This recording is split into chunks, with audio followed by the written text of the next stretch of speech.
Je m'appelle Yves Satinet, je suis chargé de cours à la Haute École Robert Schuman et je suis responsable du baccalauréat en électromécanique. C'est un laboratoire qui se veut au départ didactique, donc il a été créé pour que nos étudiants de baccalauréat puissent manipuler des systèmes frigorifiques. Et manipulation, ça veut dire montage, ça veut dire aussi prendre des mesures, ça veut dire aussi faire la maintenance de ces installations-là.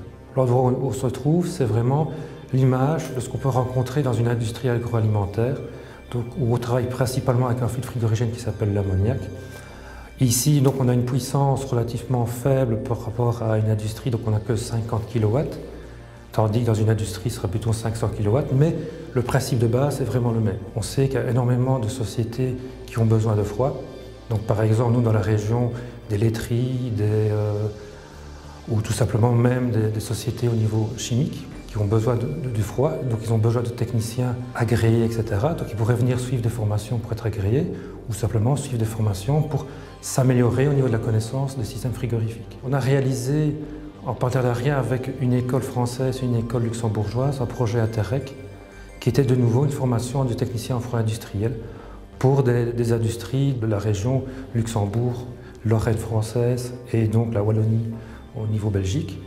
Et donc là, on a formé environ 25 personnes qui travaillent donc dans des sociétés de la région. Au niveau des services, on peut aussi offrir toute notre qualité au niveau du suivi de mesures. Donc on peut, par exemple, installer un système de mesure en continu pour voir le déroulement, l'évolution des températures au niveau d'un système frigorifique.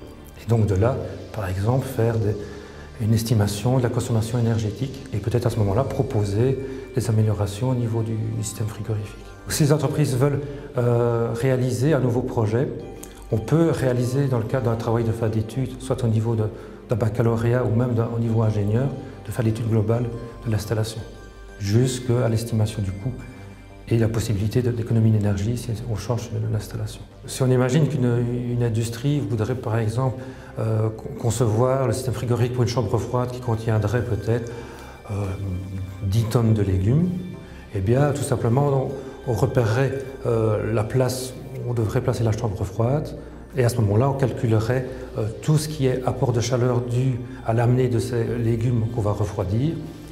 Et ensuite, d'après ces apports, on fera le dimensionnement de tous les composants.